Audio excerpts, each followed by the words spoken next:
tinha mencionado para vocês na nossa última aula, eu quero fazer um videozinho aqui bem mais curto do que a gente está acostumado a conversar nas aulas, para falar sobre uma questão de atualidades. Por dois motivos. Primeiro, porque tanto o Enem quanto os vestibulares atualmente, eles têm muito essa pegada de é, é, trazer algo que está quente aí nas discussões políticas atuais, nas questões de política internacional e trazer isso para a prova. E o segundo ponto é porque toda vez que eu ouço de um aluno por que eu preciso da história, porque a história só estuda o passado, morre um panda na China, tá? Por quê? A história, gente, não enfia a cabeça só no passado. Para a gente estudar as questões do nosso presente, a gente precisa buscar um referencial histórico. E é esse referencial histórico que eu vou trazer para vocês para a gente discutir duas questões separatistas que acontecem na Espanha hoje: a questão da Catalunha e a questão do País Basco. Seguinte, na última aula a gente viu que os Estados Nacionais se formaram, mas não foi por um processo pacífico ou orgânico. Isso foi forçado. Determinadas monarquias acharam por bem anexar os feudos e formar um Estado Nacional unificado. E esse processo na Espanha aconteceu na medida em que o Reino de Castela e o Reino de Aragão se unem. E a partir dessa unificação que se deu por meio de um casamento, eles forçaram a unificação dos demais reinos. E olha só que interessante, o Condado da Catalunha, que é esse territóriozinho aqui, ó, que hoje faz fronteira com a França, não queria fazer parte desse projeto de Espanha. Então eles se ressentiram quando o Aragão se uniu a Castela e eles quiseram forçar um processo de independência.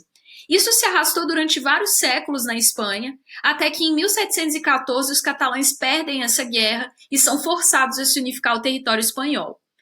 Isso vai acabar desencadeando na Catalunha um movimento separatista que vai recortar a história da Espanha durante todo o século, não só o século XVIII, mas também o século XX.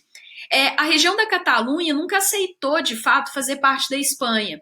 E isso só piora quando, no século XX, o ditador Francisco Franco ascende ao poder na Espanha, um ditador fascista, e ele vai perseguir ainda mais a Catalunha, proibindo os catalães de terem o seu próprio idioma, e vão perseguir a cultura local, porque o Franco dizia que não deveria ter separação. Todos deveriam fazer parte do Estado espanhol. E aí, quais que são as justificativas que os catalães vão usar para até hoje reivindicarem o direito de formar um Estado próprio, alheio à Espanha? Aqui o título comeu um pouquinho, depois eu conserto lá, é só diminuir a fonte no PowerPoint. Mas aqui no primeiro tópico, que ficou um pouquinho ruim de ler, a gente tem que lembrar que a Catalunha, por ter sido durante muito tempo uma região com características culturais diferentes da Espanha, eles têm um próprio parlamento.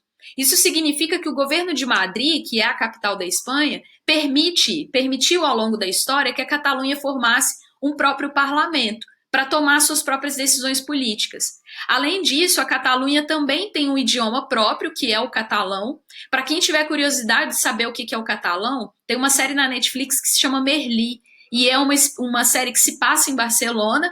Hoje, por exemplo, se você viajar para a região da Catalunha, você vai conseguir se comunicar com o espanhol, mas o idioma mais usado na região é o catalão, que é de origem românica, é uma origem diferente da do espanhol.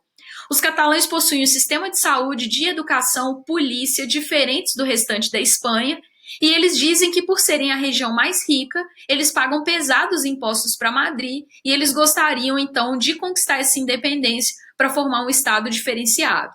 É uma região muito rica, 19% do PIB da Espanha vem da região da Catalunha e conta com 16% da população espanhola. E, basicamente, a Catalunha reivindica historicamente esse direito. Para quem gosta de futebol, sabe que o principal time da região é o Barcelona, e todo jogo, no minuto 17, no segundo 14, os catalães, os barcelonistas, gritam pela independência, para relembrar a data que a Catalunha perdeu a guerra para a Espanha e foi obrigada a fazer parte desse território. Em 2017, a Catalunha retomou as discussões a respeito da independência e, num referendo, 90% da população votou a favor da saída da Espanha, ou seja, de criar um Estado Nacional catalão. A Espanha reage, mandou tropas, né? Inicialmente, um movimento que começou como pacífico terminou como cenas como essa, de pessoas sendo presas e agredidas pela polícia madrilenha. E, basicamente, o argumento da Espanha é: nós não vamos permitir que a Catalunha se organize em um Estado independente. Existem várias perguntas se a Espanha, melhor, se a Catalunha conseguiria se sustentar como um país independente.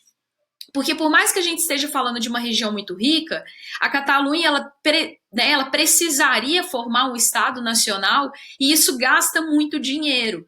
Além disso, caberia à União Europeia definir se a Catalunha também entraria no bloco econômico da União. E quem definiria isso seria a Espanha. E, obviamente, a Espanha não vai largar o osso, não vai aceitar que a Catalunha se consista em um país independente. Além da Catalunha, pessoal, essa outra região na Espanha também reivindica a sua independência. E essa região ficou conhecida como País Basco. Os bascos, eles ocupam esse território que eu mostrei ali, de 20 mil quilômetros quadrados entre a Espanha e a França. Há uma questão importante porque a Península Ibérica ela foi ocupada pelos romanos. Só que a região do País Basco conseguiu ficar independente, ou seja, os romanos não ocuparam esse território. E eles ficaram assim durante mais de 5 mil anos.